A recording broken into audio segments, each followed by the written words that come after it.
Fortunately, it's a timely conversation given the news just today of the mass shooting in Texas. Our next panel, will focus specifically on the devastating school shooting in Uvalde, Texas. These types of incidents are tragically far too common, but Uvalde was also marred by a horribly botched law enforcement response.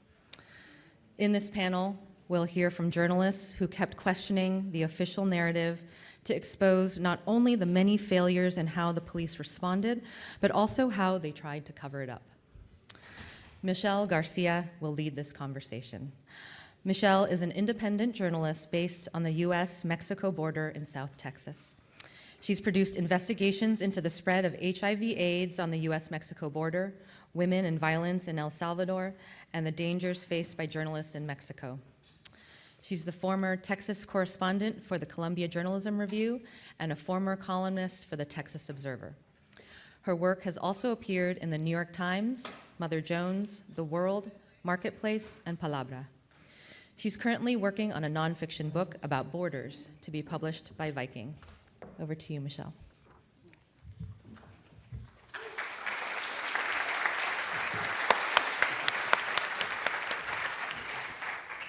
Thank you so much, Bernice. I want to thank the leadership of the investigative reporting program for the invitation to invite us and you to discuss this topic, and my thanks to all of you for engaging with us on the topic of the Uvalde cover-up through the lens of journalism and also its corresponding implications for democracy. With us to explore this is, right here to my right, is Manny García. He's the editor of the Austin American-Statesman. In February, he was honored by the National Press Foundation with the Benjamin C. Bradley Editor of the Year Award for leading the coverage of the Uvalde school tragedy. Manny is a team builder and a champion of diversity. His background is in investigative work, and his projects have led to the convictions of public officials, changed state law, and helped free a man wrongfully convicted of murder. It's like a journalistic dream bio. To his right is Matthew Watkins, managing editor for News and Politics at the Texas Tribune, an online nonprofit newsroom focused on politics and public policy in Texas. He has served as a juror for the Pulitzer Prizes, and stories he has written or edited have received recognition from the Peabody Awards, the Edward R. Murrow Awards, the Investigative Reporter and Editors, and the Online News Association, among others.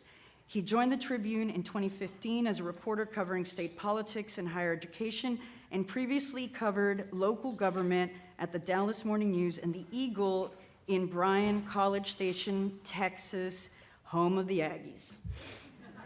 All right, gig 'em. Gig 'em. It's a Texas thing. Yeah. Okay, so I'm gonna start at the beginning. That's not really the beginning, and I'm gonna read this. In 1970, there were hundreds of students in Uvalde, Texas, walked out from their school, Robb Elementary, in protest of the lack of resources that comes with segregation. They were protesting the corporal punishment that comes from segregation. Corporal punishment meaning if you spoke Spanish, you were hit. They walked out with their parents' support. And the protest was instigated because a teacher, a beloved teacher, Josué García, had been fired. And they had a list of demands. And in response to this walkout, and this is 1970, you have Crystal City walkouts, the Chicano movement, civil rights movement. You had the state of Texas deploy the Texas Rangers and Texas Highway Patrol that took up posts on top of buildings and aimed their guns at these families. Okay, 50 years later, in May of 2022, a gunman entered that same school, Robb Elementary, in Uvalde, which is located an hour and a half southwest of San Antonio, and killed students and teachers. 19 students, 2 teachers. A massive police response involving hundreds of officers ensued. And then what happens, right? What happens after that? Much of what we knew for a long time was that the gunman entered the school, killed people, and there was a police response. And the police said it took 77 minutes. And much more of what we know beyond that was the result of dogged reporting. Reporters who hung on and hung fast on this story, including the newsrooms these 2 people lead. So I want to begin by discussing when and how you started to notice that something's going sideways, that there's alarms going off beyond the immediate massacre, right? The immediate shooting, school shooting. And how are you handling this? And what's your immediate response? Was that we had the school shooting. When I saw that something was clearly wrong was when the governor immediately hosted an impromptu press conference. It was clearly rushed, and he referred to the, farther from the mic. Thank you so much. Okay. When the governor referred to the shooter as Romas, and so clearly we knew it was Ramos. So that tells me there was something going on. You can't even get the name right. Then, as we started hearing from the scene, from our investigative reporter, Tony Plahetsky, who was saying, Manny, I'm hearing this is getting really bad. It's a real mess. Then, as journalists descended on Uvalde and you started seeing videos that were shot and on social media of families in real time screaming at police, go in, why are you not going in? You got guns, why are you going in? And the cops fighting them back.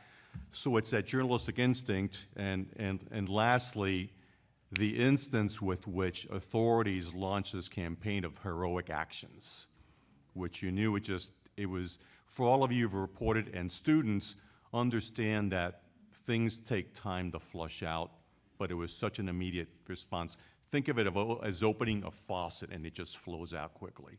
So that was our trigger that this was a mess. Matthew, what was it for you? Yeah, I would say, going back to that Greg Abbott press conference, which I can't remember where it was, maybe Midland or something like that. He was not in Uvalde when it happened, but he pulled together this impromptu press conference. He said, a few different things that turned out not to be true. He said, the famous kind of quote was, if it were not for the bravery of the first responders, this would have been a lot worse. That I think we all know is not quite true. He also said that the police response lasted as few as 40 minutes. That is not true. It took 77 minutes from when the police arrived in the building until when they confronted the shooter. They said that officers rapidly devised a plan, stacked up, and neutralized the attacker. There was no plan through the entire response. It was, pretty much chaos. They waited to confront the shooter until a special operations team known as BORTAC came, a border patrol team and things like that. So Abbott gave that press conference and then immediately left to go to a fundraiser where he raised money before carrying on to Uvalde.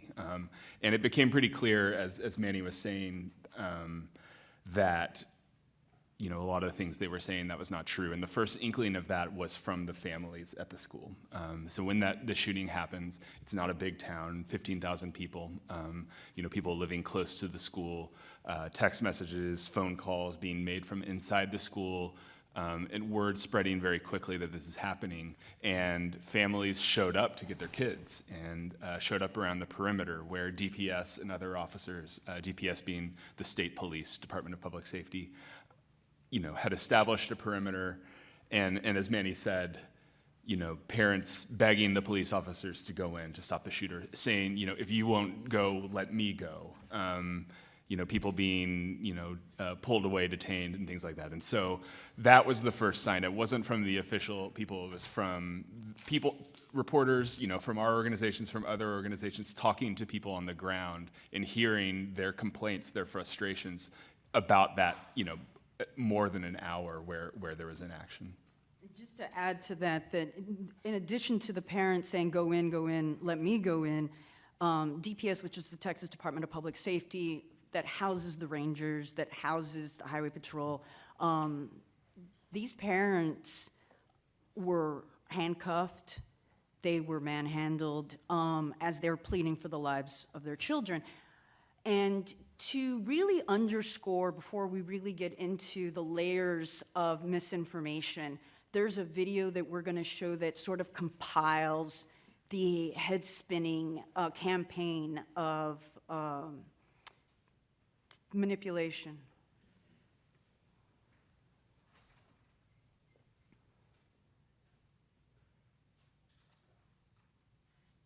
And this is thanks to the Austin American-Statesman. Literally their lives on the line. They showed amazing courage by running toward gunfire for the singular purpose of trying to save lives. And it is a fact that because of their quick response, getting on the scene, being able to respond to the gunman and eliminate the gunman, they were able to save lives. There were cops arguing with us, and we got kind of confrontational. You're scared to get shot? I'll go in with all of them. Yeah, I will, okay. Y'all need to go in, why don't y'all go in? And a lot of other parents were telling them, and they were like, it's because we're having to deal with y'all, and having to deal with y'all, like blaming us on why they couldn't go in. Bottom line is that law enforcement was there. They did engage immediately. They did contain them in the classroom, and they put a tactical stack together, in a very orderly way, and of course breached and assaulted the individual. Wait, see if I can talk to him. Just wait. Dude, we gotta get in here, man. There's no active shooting. Stand by. Someone can be hurt, but stand by. From the timeline that I've seen, those agents got here as quickly as they possibly could, and they didn't hesitate. They entered that classroom and they took action. We stand in awe of the courageous law enforcement officers, including members of our United States Border Patrol, who ran into danger. Full of victims. Child called 911 saying the room is full of victims. The room is full of victims. They bring honor to law enforcement and to us all. This is what they do every single day. This is who they are. I had messages for Pete Arredondo and all the law enforcement that were there that day. Turn in your badge and step down. You don't deserve to wear one.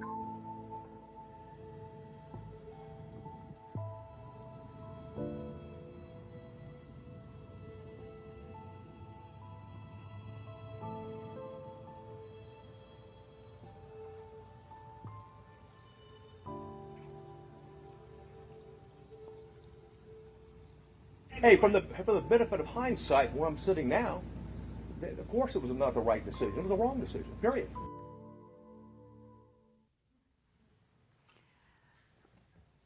So I'll add one more detail, as if that was not enough. That one of the things that stood out for me afterward was when Steve McCraw, who's the director of DPS, said, we had him penned in until we could assemble a tactical unit of various agencies. Okay, we know he was not penned in. They didn't go in. And the team that did go in was from Border Patrol, as Matthew stated. So Matthew and Manny, just let's lay out what we don't know. What are some of the normal, unfortunately, but in any kind of police event like that, a killing, a shooting, what are some of the expected bits of information that a reporter should be able to gather pretty immediately that was kept from you, and for how long? Right. I mean, we could almost kind of fill the rest of this panel know. with that answer. There's so much that was kept to us, and essentially what we knew was from the official account was there was a shooting, police arrived, some time later the shooting ended, and 19 children and 2 teachers were killed. And basically everything else we had to pry via sourcing, via public pressure. Both of our news outlets are involved in a lawsuit to try to get records from the shooting that have still not been released. The authorities have not released the 911 calls yet. They have not released, most of the surveillance video, and we can talk about some of that later. And then, there were simple questions of, calling DPS, how many police officers were on the scene? I think it took more than 2 months to get the answer to that question, 376. How many DPS officers were on the scene? It took, I think about the same amount of time, 2 months to get that answer. The answer was 91. We were working in an atmosphere where simple questions like that you couldn't even get a call back. You couldn't even get an acknowledgement of your question. And, what reasons there might be for that, there's different possibilities to speculate, but it was an incredibly frustrating situation. As we were talking about earlier, this was a horrible, horrible day. And, there was, children died. The community was in mourning, the whole country was in mourning and shocked, and the human in you thinks, why wouldn't they just give us straight answers about what happened? Those of us who have worked in Texas, as all of us do, know we have experience, particularly with this agency, the Department of Public Safety, that's kind of their standard operating procedure. They don't give you straight answers about anything. And that was kind of what we knew we were up against right from the beginning. And we're going to get into the layers that protect that and the barriers, the institutional barriers to that. But, Manny, is there anything you want to add to that about just the basic things you expect 24 hours, Sure. the hour after? Well, the lesson here, I want everyone to understand that this was a visual story. And the reason I want to point this out is if you saw McGraw there at the end where he talks about, sure, could we have done better? We failed. So they talked about failings. Those are words. You see the video. So what I would share for the group, and especially for students, in any story of any significance, any story, make sure you obtain pictures, visuals, video. That was critical to this. And again, it's the dogged reporting of our team, great partner in the Texas Tribune and other newsrooms across Texas, the Chronicle, San Antonio, and even the Uvalde newsroom, because it's the mounting of public pressure that brings slowly, but brings transparency to this failing, which is really, look, it's the biggest failing in law enforcement history. And while we're struggling, I will share this because this is important for you to know. Look how quickly police put out information after the shooting in Nashville. Look how quickly they put out information after the shooting in Louisville. That's not an accident. In Texas, we still don't have every detail, as Matt says. We're part of this consortium that has sued to get information. Following the thread about the video and the visuals, it was a big story and a big factor in terms of uncovering what happened that day when that hallway video was obtained, that really showed, without a question, who was acting and, more importantly, who was not acting.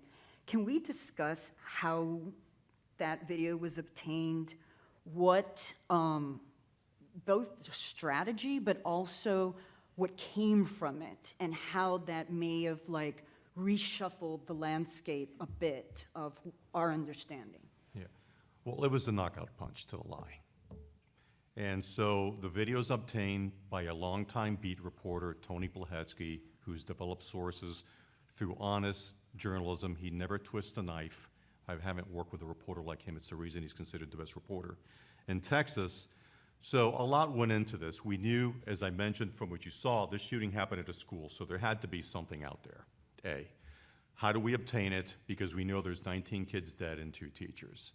And it's just, we had a plethora of journalists. It's not just us, the Tribune and others were trying to get the video, but we knew that Tony, because of his relationships, were getting, not to go into the weeds, but this is important to know, planning ahead that we would get this, so we had we consulted with our attorneys to make sure what's the shield law in Texas, how are we protected, and how do we publish it, knowing that the impact would be on the families. And also weighing the right of making sure, minimize harm as a journalist, but also exposing one of the greatest betrayals of law enforcement history. Because I really want to set up there was the contradictory information at the beginning, right, and the backpedaling and all of that, and then and we'll get more into the obfuscation, the inability to access. There's multiple layers to this, and another one is one that caught my eye pretty early on was there was a reporter for the San Antonio Express News, Brian Chasnoff, had tweeted that the local state senator Roland Gutierrez had been saying that the state police had more DPS troopers on scene than had been previously reported. And DPS, their head of comms, comes back in the sort of public platform that is Twitter and calls it absolutely false and says that the San Antonio Express News is playing telephone with Gutierrez, right? So really undermining the credibility of this reporter. And the reporter comes back and says the DPS is now reporting there were dozens. As Matthew said, we later found out there was 91. There were 91 state troopers and one of the largest represented groups out there, agencies out there. So what you're seeing with that is this attempt to go after the reporter and their credibility for their news gathering. Was that, take us behind the scenes, how DPS, other officials, federal, local, state, the governor, what are some of the other sort of machinations that are potentially trying to undermine you? I would say, sometimes we would reach out for comment with a question such as, how many DPS troopers were there? And get a response back that was a link to one of our stories that maybe had appeared critical of the DPS and say, like, why are we going to talk to you if you're writing things like this?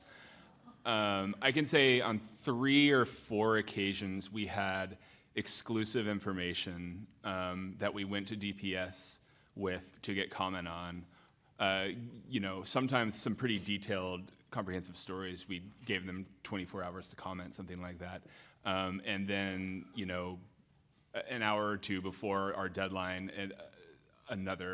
we would see that some of that information reported in other publications, but only selectively picked, so that, what felt like to us attempts to kind of get ahead of our story, reshape the narrative. So we had to really think about kind of our approach and how to balance, fairness and giving people an opportunity to comment and fact-checking with the idea of, not wanting that to happen. And, then there was a lot of kind of deflecting, right? So DPS can't give us any information because the district attorney told them not to. The district attorney can't give us information because DPS told them not to. And that kind of like circular, no one really taking responsibility for the release of information, and therefore, conveniently, no one releasing any information. What about you, Manny? Were there other things in terms of the course of your reporting in which you felt like you were being deliberately undermined? Well, it's just not answering questions. As Matt says, you'd send them, we're about to publish this, here's a list of questions. and you get absolutely no response, or there's a press release that goes out about their actions, or, for example, we all covered this, soon after the shooting, the governor's office says, we're having a meeting with, including McGraw, the head of the DPS in Houston, to talk about fentanyl. And they're launching, so again, it's that deflection, it's changing the narrative. The issue is when every reporter got there, they weren't asking about fentanyls like they wanted to ask about Uvalde. So it's shifting the narrative, and but that's to be expected in Texas. And it really sounds like when McCraw said that they had the shooter penned in, that really they were penning in the press to a certain extent through these multiple fronts, right? Either leaking your information to somebody else, not answering you, or in this blatant way, which is saying what you're saying is false. What you're reporting is just false, when in fact it's not. Yeah, and I think we've mentioned McCraw a couple times, the leader of DPS, and it's worth kind of explaining his presence in the state. So he leads the Department of Public Safety that includes the Texas Rangers, and it's sort of the highway patrol, but also kind of like the elite state police group in the state. And he has been a part of a lot of kind of scandals in the state. I'm thinking back to 2018, where there was an attempt to purge a bunch of immigrants from the voter rolls, and they used a DPS list of 10,000 voters who got basically flagged for citizen checks. And the idea was that they had signified to DPS when they got their driver's license that they were not citizens, and then they later voted. But of course, you don't have to be a citizen to get your driver's license. You have to be in the country legally. And many people who are on the pathway to citizenship get their driver's license, then later become citizens. They don't need to tell DPS afterwards. They knew this. It was a big scandal. The Secretary of State lost his job over that scandal. McCraw did not. The DPS is also a kind of leading agency in the governor's border security initiatives, Operation Lone Star, where a bulk of the force of DPS, one of the reasons there were 91 troopers able to get to Uvalde within an hour was because there is such a heavy DPS presence along the border. And state police cannot arrest people on immigration charges, but they can arrest people for trespassing. And there were instances where, allegations of DPS troopers luring migrants onto private property in order to then arrest them under these charges. There was situations where they were claiming credit for all these drugs taken at the border, where they were counting, drugs that were taken in Lubbock, hundreds of miles away from the border, drugs that were confiscated at ports of entry that had nothing to do with things, basically deliberate misinformation as to how this has gone. And there's a culture of impunity in Texas, and I would say he is one of the best examples of this, where you see these scandals and then just nothing happens, and it's dismissed. And, that is part of the frustration of covering these stories in Texas. I want to talk a minute here about, I'm so glad you brought that up about the border security and DPS role in it. I think it's really important to underscore, Uvalde is a town of 15,000 people, an hour and a half outside of San Antonio, southwest. It is also 60 miles from the US-Mexico border, from the river. But that makes it within the realm, within the region of the border security apparatus. And it was stunning to me, as somebody who reports on the border and somebody who lives right now in Brownsville and has been reporting from there, that that there wasn't a questioning of how do you scramble almost 400 law enforcement officers to a town of 15,000 people if it wasn't already saturated, right? Like, how do you get them there within minutes? And this becomes important to me, too, when McCraw and Abbott begin what is now familiar speculation of the causes, right? The possible causes that led to the shooting, and you know them: video games, bullying, he was a dropout, so forth. And they never once talked about the possibility that living within an area in which state troopers follow you for miles as you're driving, pull you over on flimsy pretexts, are staked out on every street corner in some towns, can be seen every quarter of a mile down the highway in some highways. And these are just examples that I've witnessed or experienced myself in addition to what's been reported. That living within an area of such high volatility political rhetoric, where the governor had just days before down the road overseen the unfurling of concertina wire, that living within an environment that their own congressman had said that it was hell, might in some way affect someone's mental health and the border security apparatus as its effect on the residents of that community. Do you all want to, that was one of the things that struck me. Like, we're not talking about guns, and we're not talking about how you guys are always all there and your actions.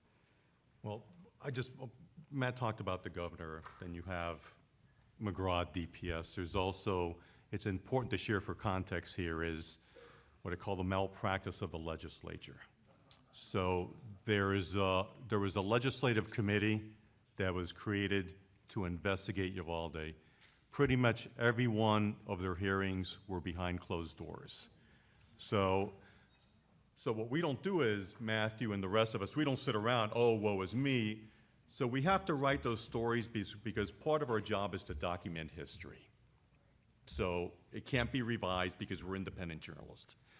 And so by documenting those stories and the failings in what the legislative committee, so when I mentioned the malpractice here, think about this. Legislators who represent the people, who have to ask questions of DPS, sign non-disclosure agreements in order to review DPS's files.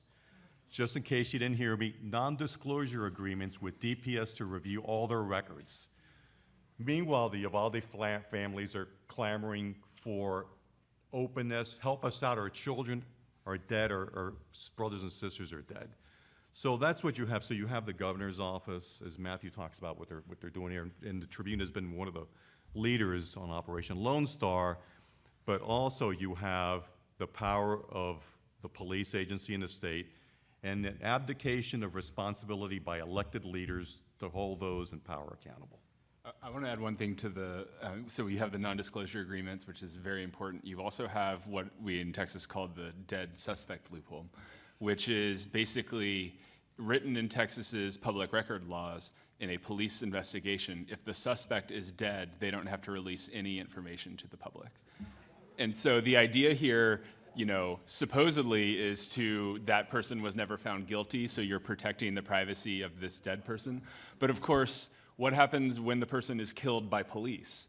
There's no transparency into what happened there. There's no way to publicly, through the front door, get access to the body cam videos, dash cam videos, or anything like this. In this case, of course, the suspect died in the school, so they have been able to invoke this loophole in order to prevent the release of any information, even though, of course, there is no one who is disputing that this suspect actually committed the crime. That, going again to the negligence of the legislature, that was written into the law by our lawmakers and has, been a terrible thing for transparency in the state.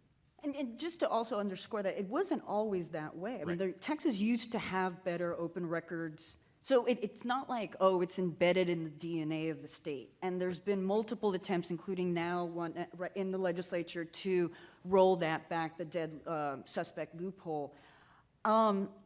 As we're giving you the multiple, there's actually more about the obstacles that you were confronting, which is I thought about calling them leaks, but that's actually not the appropriate word. The better word is the word that's used in Spanish, filtrado, which means it's filtered information. I like that word because it's a leak through an invisible filter, right? And so in addition to, again, withholding information, not answering your questions, contradictory information, public manipulation, and some of the institutional barriers, you had the filtering of information that was published by numerous outlets that perpetuated the official narrative that the local school police chief Arredondo was to blame, was solely to blame for the failure of law enforcement. Can you all talk about information that was brought to you as leaks, filtered information that you had to make decisions on? What are we going to do with this, and why are they bringing this? How do we manage this in a highly politicized situation? The one that stands out to me early on was when we began receiving tips that this hero narrative just was not. And so it was like, we have it from one source. How high is your source? How are they in a position to know? The diagnostic questions that we all ask. So in this world, it was like, we have to have other sources. Arredondo was a school police chief, so he was supposedly made the person in charge. There has to be a commander on site for the reasons of command and control. So, but as he was being made as the fall chief, there was it was the information from others within law enforcement is saying, you need to stop with these publishing or going with this line because it's just not true. We're hearing from officers who are in the school now that 24 hours have passed that it was really bad and they never went into the classroom. Yeah, I mean, I think,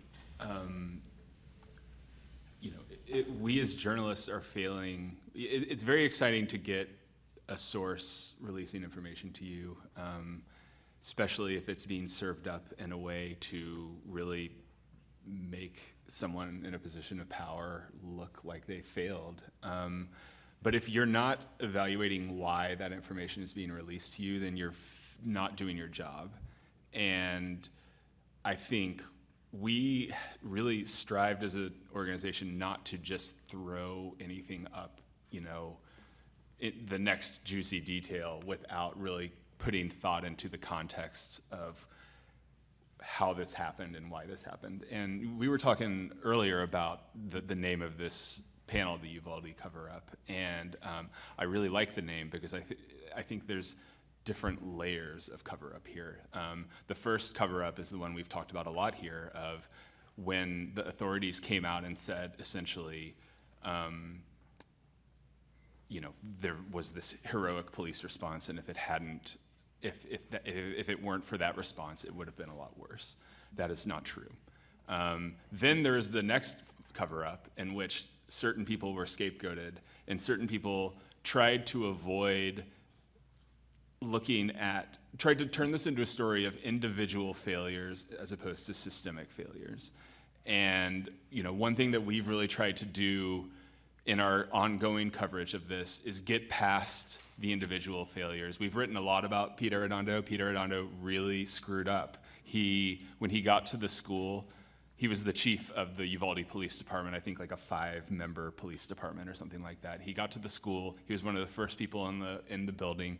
He threw, as he was running, his radios were banging against his legs, and as he was trying to sprint into the school, he threw them onto the ground, which meant that he didn't have any kind of way to communicate with anyone. And basically, he's in that building, kind of around the corner in this sort of what he would describe as a standoff with police, and everyone thinks he's in charge because he's the police chief of the agency that has jurisdiction over the school, but he's not doing anything to lead the response. And that is a huge failure, and he deserves to be exposed for that.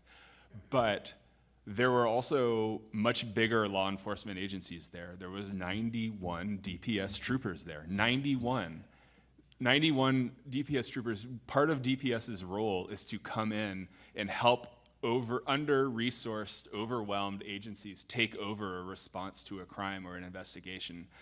And they didn't do anything. No one ever walked up to Arredondo and said, hey, like, maybe you should back away and try to coordinate a response. Maybe, or let us take this over, let us coordinate.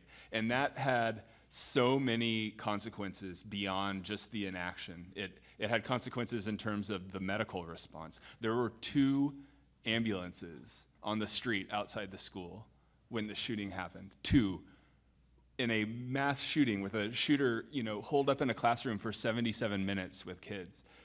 And then there's the question of how is an 18-year-old able to buy a weapon of war and carry it into a classroom a couple days after his 18th birthday?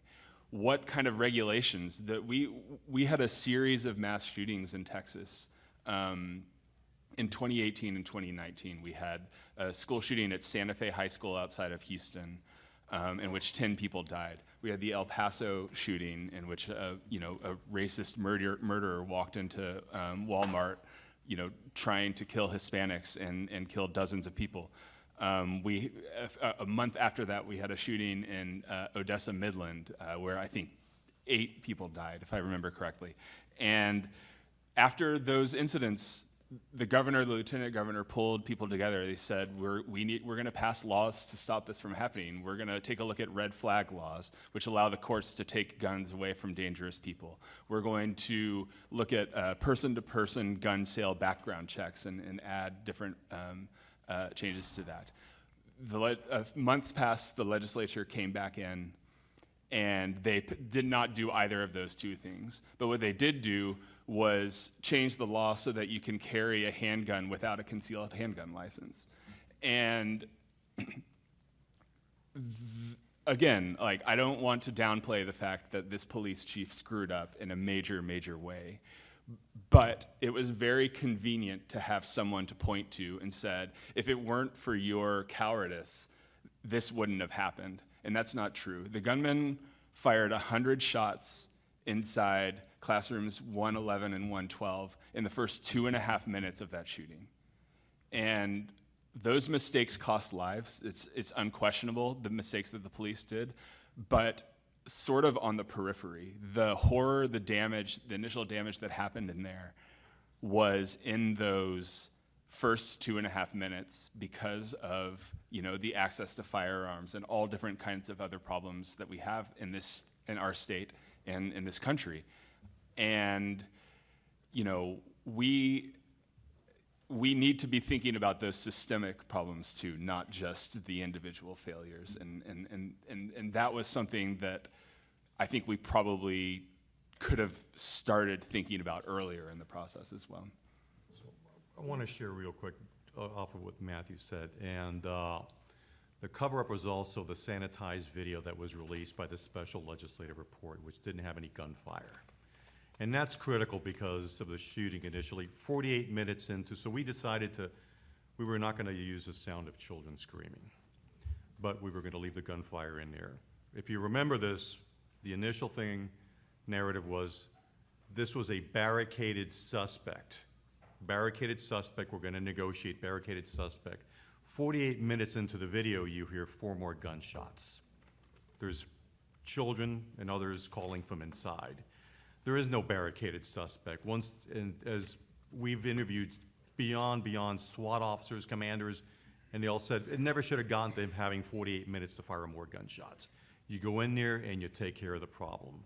So that's all part of the sanitized cover-up. It's institutional, really. And one of the other things that was not, we talked a little bit earlier about how the 911 calls have not been released yet, and we obtained the 911 calls and have written stories about that. And you ask, why? This is a pretty standard thing, right? The release of 911 calls in a major incident like that. Why would they not be in there? Well, because some of the 911 calls were from children inside the classroom telling the dispatchers that he's in here shooting. And it involves, we have radio traffic of people saying, he's in there shooting, there's victims in there. And then you have in the video that Manny's team put out, and in other dash cam videos, you hear people saying, well, maybe class wasn't in session, or, we don't even know if there's kids in there, and things like that. And those failures, that communication, those failures of communication are a part of the story and the failures. And by keeping those things private, secret, they don't have to talk about those. They don't have to, address questions of this. And you all also, just following up on what's said and what's not said, what's interesting is when they have the Senate hearing and they bring out McCraw, this is in early June, and he says the law enforcement response was an abject failure. The legislature had already made it, decided they weren't going to talk about guns. We're not going to talk about guns in this hearing, as we're going to look for solutions, but we're not talking about guns. And after everything you've heard, the legislature in the committee they let the local Senator Gutierrez make a brief statement, but he's not allowed to ask McCraw questions. And then Democrats and Republicans go about considering how to give DPS more power. More power. At this point, we don't know a lot of things. The committee hasn't come out with its report yet, but we do know that all of this contradictory information has been released. We do know the public has been misled. We do know that the parents haven't been told much. And yet the legislature is considering giving that same agency more power. So that gives you a sense of the political climate in Texas. And within that climate, how do you navigate the kinds of stories you tell and the importance of, for example, where they've taken things off the table like guns, and you come out and publish a piece about the importance and the significance that the fact of the gunman had an AR-15 and the response to law enforcement to that fact.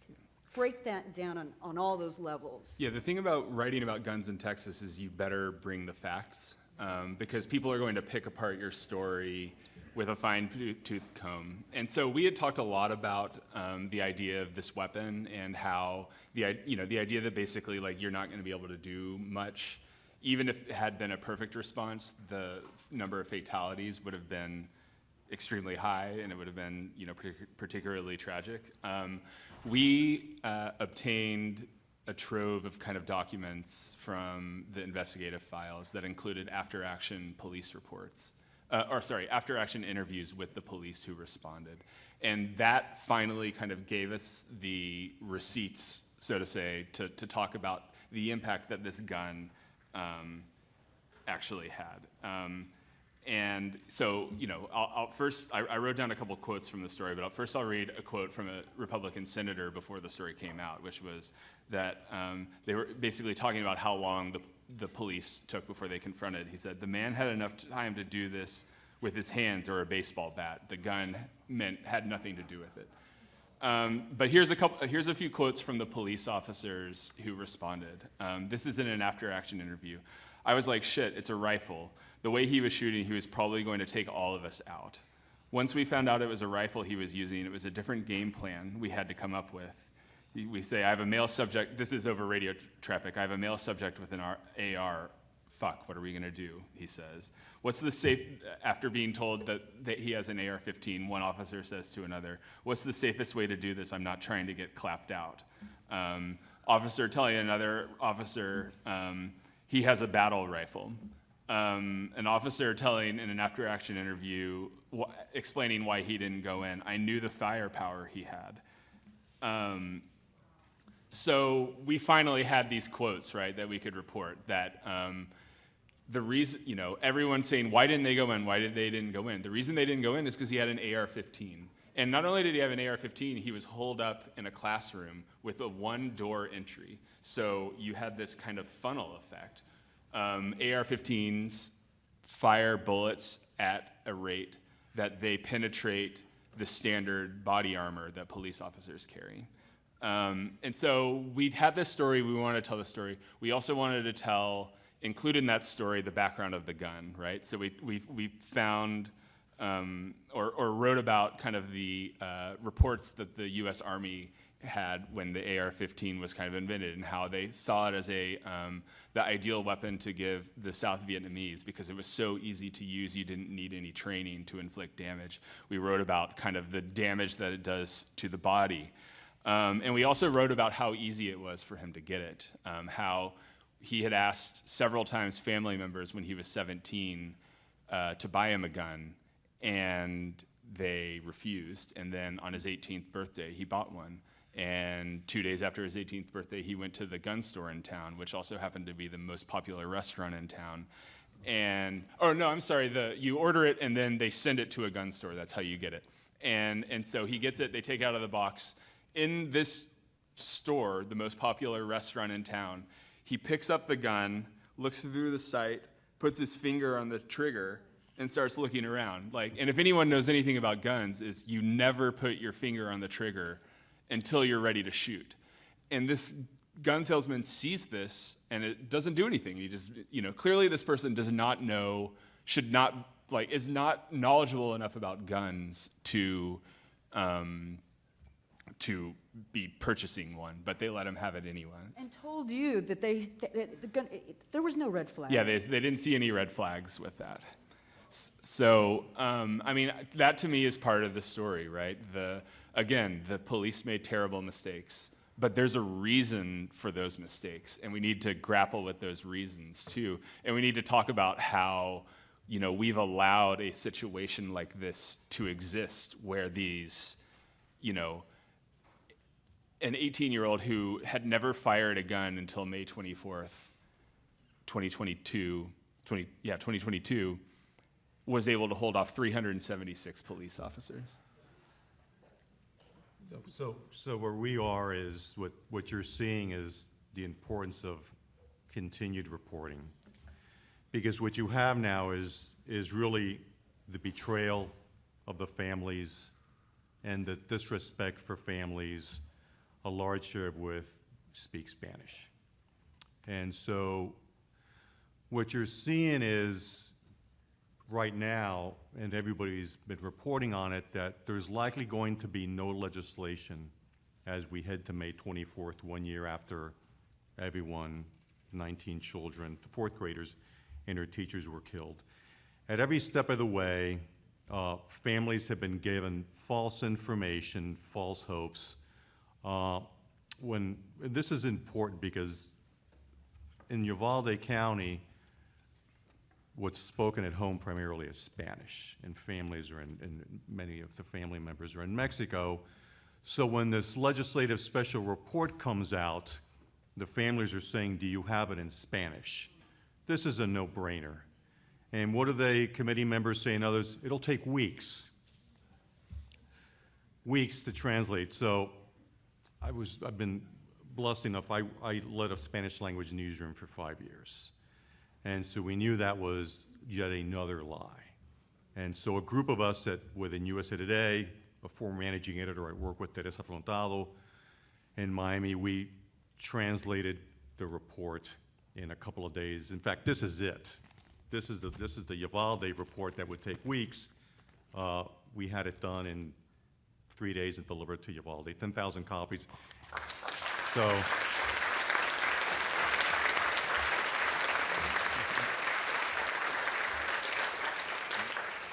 So thank you for that, but in one of the greatest lines in journalism ever, and I was looking at where can I get this translated, go to Kinko's. Nicole Carroll, who recently left USA Today editor-in-chief, told me, Manny, we own printing presses. So there you go. Okay, so there's a lot more to talk about, but let's just open up for questions right now, and then we will circle back and talk about the pending litigation and the fact that despite everything you just heard, DPS just asked the Texas legislature for, what is it, $74 million? Well, for the training center? For the training center. That was a $74 million down payment on a $1 billion facility. To prepare for these shootings.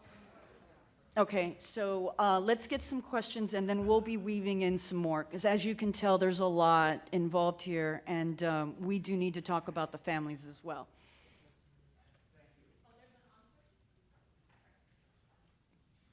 Thank you. Russ Baker, Who, What, Why. Manny, you and I were talking the other evening. I was talking about some things I've been writing, and I wanted to ask you, how do we get from this to the national mental illness around guns themselves? How can we have a conversation about that? So we've done editorials along those lines, and we can keep talking about this, but what clearly is an issue in many of these. But see, there's been a lot of flags about problematic young folks with access to guns. So it's been discussed. What I can tell you about is the failings by law enforcement to know about this. Think back about Marjorie Stoneman Douglas, the shooting at the school there where one of the deputies ran away, but the FBI had been notified about, we've got a guy with a lot of problems here. In fact, law enforcement had been to his house. It's clearly an issue. I can't speak with authority to it, but you see it in Nashville, and you saw it in Louisville. Yeah, I just wanted to clarify. I didn't mean mental illness and guns. I meant the mental illness of guns. In other words, we seem to dance around the problem that every other country pretty much in the world thinks it's not healthy for everybody to be able to have guns. I find journalism itself can't quite deal with this, and people keep telling me it's never going to change. There's nothing we can do about this. And we've seen with the guy with the driveway and the one with the kid at his door. I mean, we keep seeing examples every single day of all kinds of ordinary people who seem to be fine until they snap. I think that gets to the importance of like Matthew's story on the AR-15, which is if you live in a place in a state of Texas in which one party has had pretty much absolute control over the state government for 25 years, there are people who are old enough to vote that don't remember a true two-party system, or Democrats holding statewide office, then the discourse is skewed. And so a story like yours, Matthew, is a way to fill that vacuum in a way, right? Yeah, it was interesting to watch the response to that story because among public officials, there was a lot of kind of national politicians that responded to it and said there was action, but our state elected leadership completely ignored it. Which is disappointing, but not necessarily surprising. But I think, going back to when I was talking about after the first kind of spate of mass shootings, when they discussed the idea of red flag laws, they discussed the idea of person-to-person background checks, which doesn't eliminate the problem, but it's an idea, not a very controversial one, supported in the polls. They got a lot of pushback from gun groups and by their voters, and that's why it didn't happen, and there's a very strong culture around guns in Texas.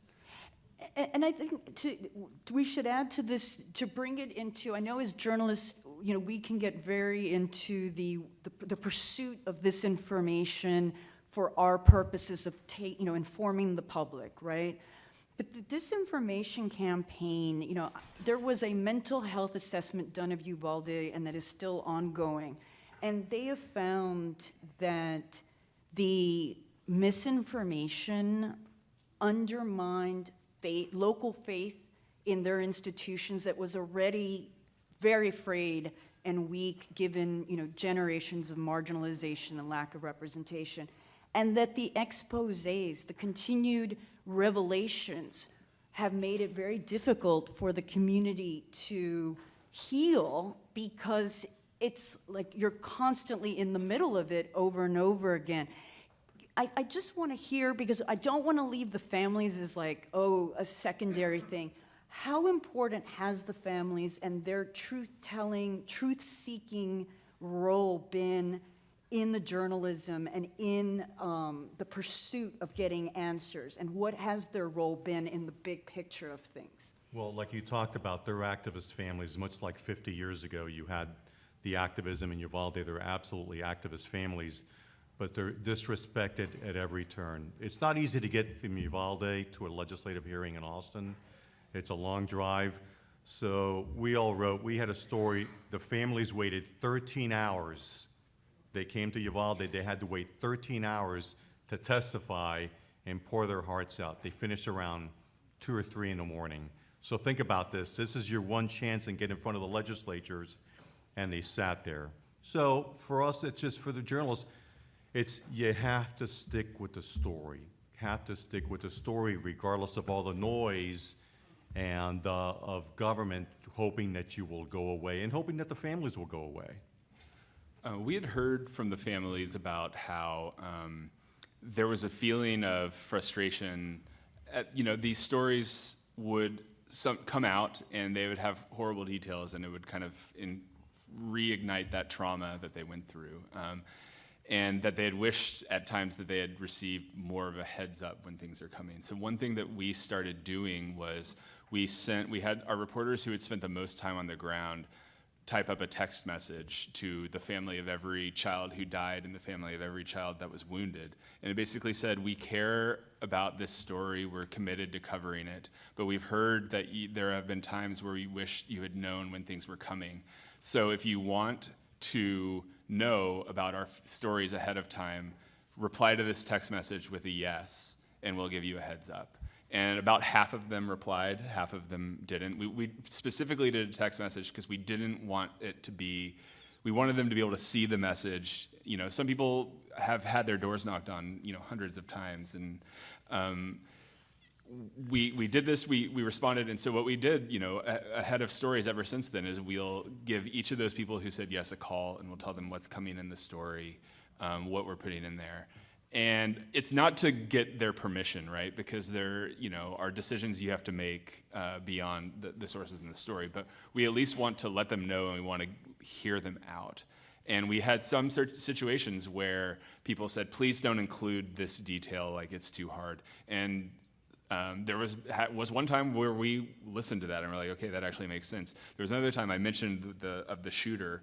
We faced a lot of pushback about including an image of the shooter. We put that video from the surveillance in that story about the AR-15. And in that case, we explained to them, like, we feel this is really important because we feel it shows how easy it is to get a weapon.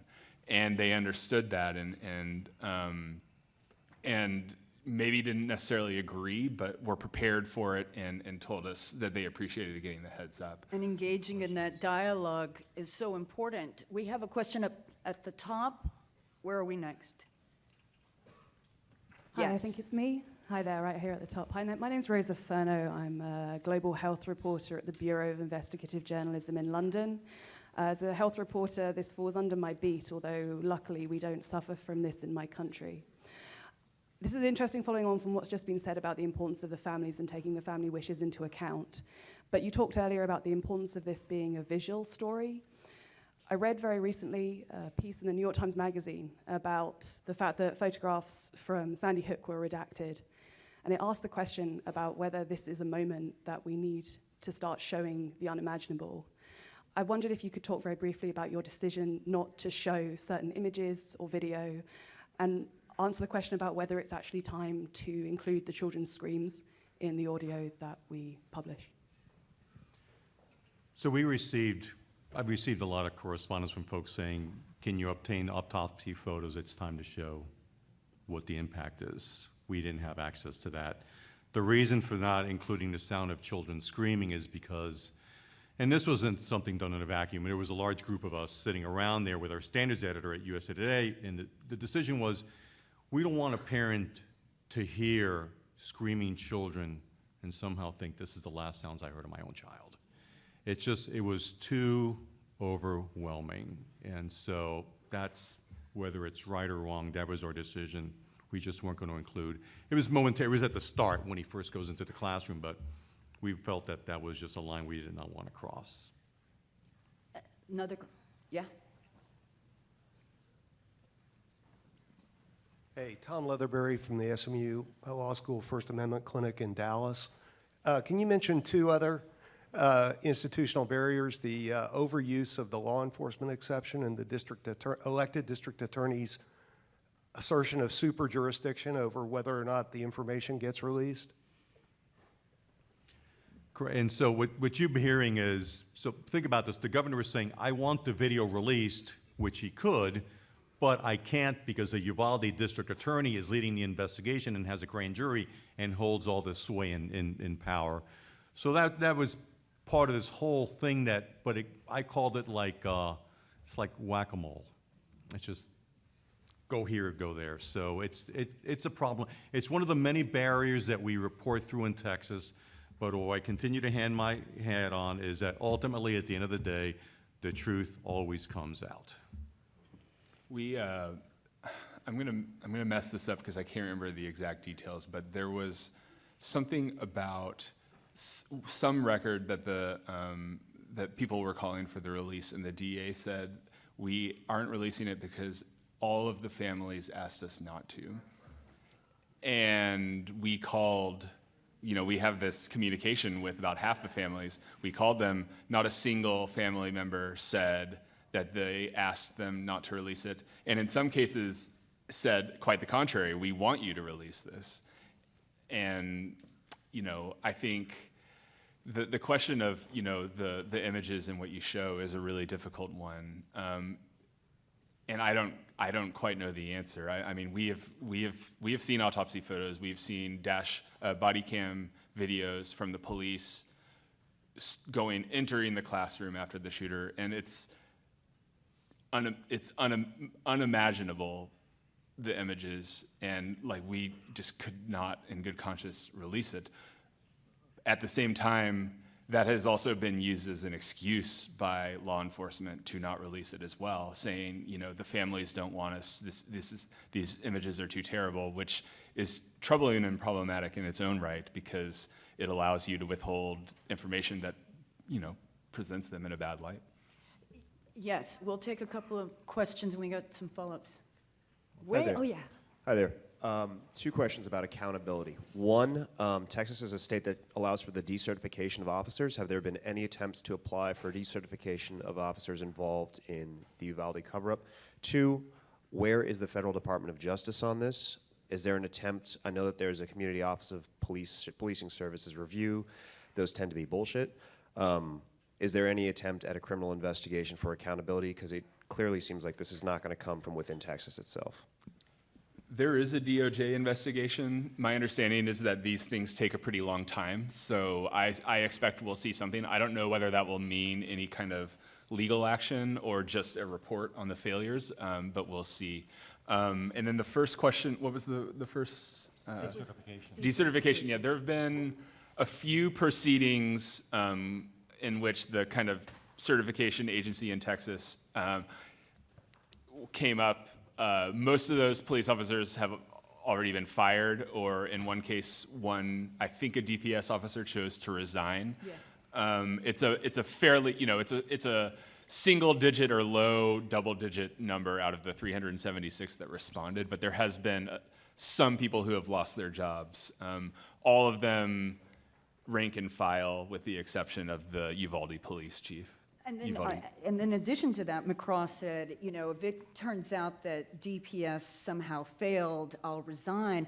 And so the families said, called for him to resign, and he has refused.